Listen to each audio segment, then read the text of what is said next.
Hello बच्चों, तो आज हम इस वीडियो में क्लास 9th के चैप्टर नंबर 3 कोऑर्डिनेट ज्योमेट्री की इंट्रोडक्शन करेंगे। ठीक है, तो ये बहुत छोटा सा चैप्टर है, बहुत इजी है। तो देखिए, कोऑर्डिनेट ज्योमेट्री जो चैप्टर है ना बेटा, आपका ये ग्राफ से रिलेटेड चैप्टर है, तो आपको ग्राफ समझ में आना चाहिए। ठीक है, तो यहाँ पर सबसे पहले हम बात करेंगे कि कोऑर्डिनेट ज्योमेट्री का मतलब क्या होता है। तो देखिए, कोऑर्डिनेट ज्योमेट्री की मैंने ये छोटी सी डेफिनेशन लिखी है। तो ये डेफिनेशन क्या कहती है कि कोऑर्डिनेट ज्योमेट्री जो है एक ऐसा सिस्टम है। ठीक है, कोऑर्डिनेट ज्योमेट्री जो है एक ऐसा सिस्टम है जो कि हमें हेल्प करता है किसी भी पॉइंट की पोजीशन को बताने में प्लेन में। ठीक है, प्लेन में हम किसी भी पॉइंट की पोजीशन को बता सकते हैं कोऑर्डिनेट ज्योमेट्री की हेल्प से। ओके, तो यानी कि जो सिस्टम हम यूज़ करते हैं, जो सिस्टम आप यूज़ करते हो किसी भी पॉइंट की पोजीशन को बताने के लिए प्लेन में, उसे हम कार्टेशियन सिस्टम भी कहते हैं। ठीक है, कार्टेशियन सिस्टम भी कहते हैं। यानी कि कार्टेशियन सिस्टम की हेल्प से आप किसी भी पॉइंट की पोजीशन जो है वो बता सकते हो प्लेन में। ठीक है, प्लेन में कि वो कहाँ पर है आपका वो पर्टिकुलर पॉइंट। ठीक है, ठीक, तो उसे हम कोऑर्डिनेट ज्योमेट्री कहते हैं। ठीक है, तो आगे जब मैं ग्राफ आपको समझाऊंगी तो उसे आपने ध्यान से समझना है। ठीक है, तो आपको पता लग जाएगा कि हम किसी भी पॉइंट की पोजीशन जो है वो कैसे प्लेन में बताते हैं।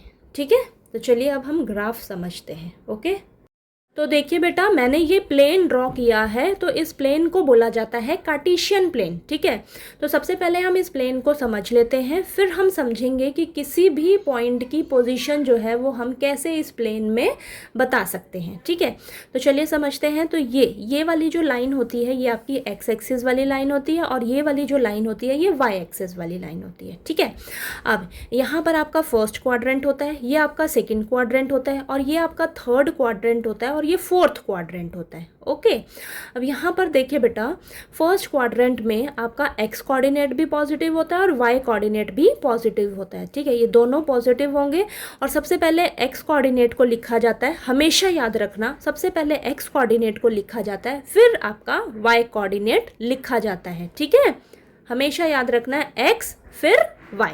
ओके, अब सेकंड क्वाड्रेंट में ये यहाँ पर x वाली जो वैल्यूज़ होंगी ये क्या होंगी, सारी नेगेटिव होंगी। ठीक है, तो यहाँ पर सेकंड क्वाड्रेंट में x आपका नेगेटिव होगा और y आपका पॉजिटिव होगा। ओके, थर्ड क्वाड्रेंट में आपके ये दोनों ही नेगेटिव हैं। ठीक है, तो x भी नेगेटिव, y भी नेगेटिव। ठीक है, फोर्थ क्वाड्रेंट में आपका x जो है वो पॉजिटिव का होगा और y जो है वो नेगेटिव का होगा। ठीक है, तो ये छोटी छोटी बातें आपको दिमाग में रखनी है। ठीक है, तो अब हम आगे समझेंगे कि कैसे हम किसी भी पॉइंट को पोजीशन में, पॉइंट की जो पोजीशन है वो प्लेन में बता सकते हैं। ठीक है, तो चलिए समझते हैं उसको। मैंने ये दोबारा से प्लेन ड्रॉ किया है। अब हम समझेंगे कि किसी भी पॉइंट को हम प्लेन में कैसे लोकेट कर सकते हैं, और किसी भी पॉइंट की पोजीशन जो है वो प्लेन में हम कैसे बता सकते हैं। ठीक है, तो चलिए समझते हैं। और उससे पहले आपको पता रहना चाहिए कि एक्स कोऑर्डिनेट को हम कहते हैं एब्सीसा। ठीक है, एक्स कोऑर्डिनेट का दूसरा नाम है एब्सीसा, और वाई कोऑर्डिनेट का दूसरा नाम है ऑर्डिनेट। ठीक है बेटा, ठीक है, तो आपको कभी कभार एब्सीसा और ऑर्डिनेट के नाम से भी आ जाएगा, तो आपको पता रहना चाहिए एब्सीसा क्या होता है हमारा एक्स कोऑर्डिनेट, और ऑर्डिनेट क्या होता है हमारा वाई कोऑर्डिनेट। ठीक है बेटा, ठीक। अब देखिए क्वेश्चन किस तरीके से आ सकते हैं। तो मान लीजिए आपको दे रखा है पी पॉइंट दे रखा है 6,4। ठीक है, और बोला जाए कि इस पॉइंट को इस प्लेन में लोकेट करके दिखाइए। ठीक है, इस प्लेन में लोकेट करके दिखाइए। तो अब ये जो पी पॉइंट दे रखा है, तो मैंने आपको बताया कि आपको कोई भी पॉइंट दे दे तो ये जो पहला जो ये होता है ये आपका एक्स कोऑर्डिनेट होता है, और ये जो दूसरी वैल्यू होती है ये वाई कोऑर्डिनेट होती है। ठीक है, वाई कोऑर्डिनेट, ये एक्स यानी कि आपको 6 दे रखा है, और वाई की वैल्यू क्या दे रखी है, 4 दे रखी है। ठीक है, इतना क्लियर हुआ। ओके, अब देखिए, अगर बोल दे कि इस पॉइंट को इस प्लेन में लोकेट करिए, यानी कि 6,4 को आपको लोकेट करना है, तो देखिए एक्स एक्सिस पर 6 देखिए कहाँ पर है, ये रहा आपका 6। ठीक है, और वाई एक्सिस पर आपका देखिए 4 कहाँ है, 4 कहाँ है, ये रहा।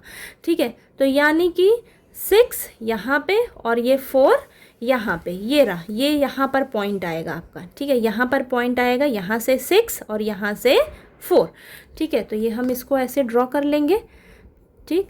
तो ये 6 और ये आपका ये क्या है आपका, ये वाई एक्सिस आपको क्या दे रखा है, वाई कोऑर्डिनेट 4 दे रखा है, ठीक है। तो यानी कि यहाँ पर हो जाएगा आपके पास 6,4, तो ये आपका क्या हो जाएगा, पी पॉइंट, ठीक है।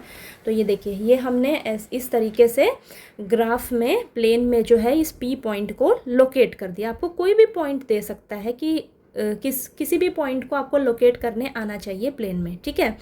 तो इसकी जगह आपको कुछ और भी मिल सकता है, ये दोनों पॉजिटिव की वैल्यू है, ठीक है, पॉजिटिव वैल्यू है, यानी कि आपका ये जो पी पॉइंट है, बोलेगा कि आपका ये जो पी पॉइंट है बताइए ये किस क्वाड्रेंट में लाई कर रहा है, ठीक है। दोनों ही पॉजिटिव है, यानी कि आप समझ जाइए, मैंने आपको पीछे ही बताया ना अभी, दोनों ही पॉजिटिव है, यानी कि ये फर्स्ट क्वाड्रेंट में लाई करेगा। ओके, ये फर्स्ट क्वाड्रेंट में हमारा लाई कर रहा है, ठीक है। तो ये मैंने देखिए इस पॉइंट को प्लेन में ड्रॉ करके भी बता दिया आपको, ठीक है। तो अभी मैंने बताया कि आपको क्वेश्चन क्या पूछ सकते हैं, कि पूछ लेगा इन विच क्वाड्रेंट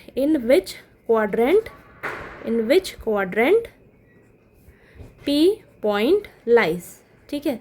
अब आपका ये जो पी पॉइंट है ये किस क्वाड्रेंट में लाई कर रहा है, तो इसका आंसर क्या हो जाएगा, फर्स्ट क्वाड्रेंट, ठीक है। क्या आंसर हो जाएगा, फर्स्ट क्वाड्रेंट, ठीक है। तो इस टाइप के आपके पास क्वेश्चन आ सकते हैं, किसी भी पॉइंट को आपको पूछ सकता है कि वो किस क्वाड्रेंट में लाई करता है, ठीक है।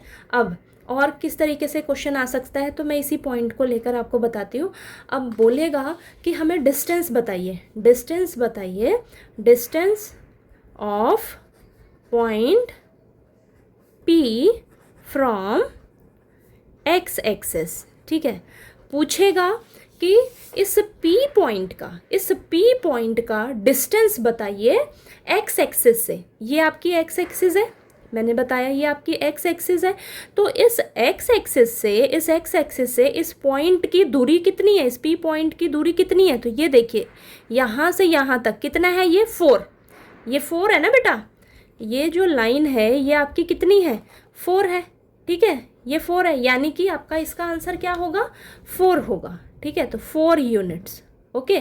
डिस्टेंस कितना है, पी पॉइंट का एक्स एक्सिस से कितना डिस्टेंस है, 4 यूनिट्स है, ठीक है, ठीक। तो यूनिट्स लगा देना आपने, आपको नहीं पता कि क्या है वो, ठीक है। तो अब देखिए नेक्स्ट सेम इसी तरीके से क्वेश्चन पूछ सकता है, distance of point P from Y axis. अब पूछ सकता है वाई एक्सिस से पूछ सकता है इस पॉइंट का कि कितना डिस्टेंस। अब इस P पॉइंट का बेटा वाई एक्सिस से कितनी दूरी है, ठीक है। तो वाई एक्सिस आपका ये है, P पॉइंट ये है आपका, ठीक है। तो Y से लेकर P तक कितना दूर है, ये P पॉइंट Y से कितना दूर है, ये लाइन है, ये लाइन आपकी क्या है, ये कितनी है, ये 6 ही तो है, ये 6 ही तो है, ठीक है। तो यानी कि 6 यूनिट्स, ठीक है, ओके, समझ आई बात। तो इस तरीके के क्वेश्चंस आपके पूछे जाएंगे इस चैप्टर नंबर 3 में, ठीक है। कि पर्टिकुलर पॉइंट दे देगा, बोल देगा कि हाँ किस क्वाड्रेंट में लाई करता है, तो वो आपको पता रहना चाहिए, ठीक है। एब्सीसा ऑर्डिनेट पूछ लेगा कि क्या होता है, तो वो आपको पता रहना चाहिए। एब्सीसा आपका एक्स कोऑर्डिनेट होता है, ऑर्डिनेट आपका वाई कोऑर्डिनेट होता है, ठीक है। डिस्टेंस पूछ लेगा पर्टिकुलर पॉइंट का, ठीक है। और आपको कोई कोऑर्डिनेट दे देगा, आपको कोई पॉइंट दे देगा, उसको आपको लोकेट करना होगा प्लेन में, ठीक है।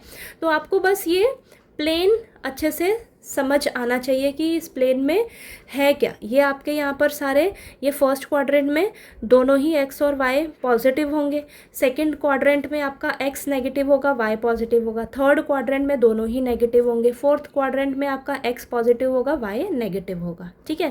तो ये छोटी छोटी अगर बातें आप ध्यान रखोगे तो आपका ये चैप्टर जो है वो बहुत ईजी है, ठीक है, बहुत ईजी है, ओके। तो चलिए आपकी ये इंट्रोडक्शन जो है इतना ही है, ठीक है। जैसे हम क्वेश्चंस करेंगे ना तो आपको और अच्छे से क्लियर हो जाएगा, बस आपको यही टॉपिक्स जो हैं वो आने वाले हैं इस चैप्टर में, ठीक है। तो चलिए, अगर आपको ये वीडियो अच्छा लगेगा तो प्लीज़ वीडियो को लाइक कीजिएगा, शेयर कीजिएगा और ज़्यादा से ज़्यादा सब्सक्राइब कीजिएगा चैनल को। Thank you so much.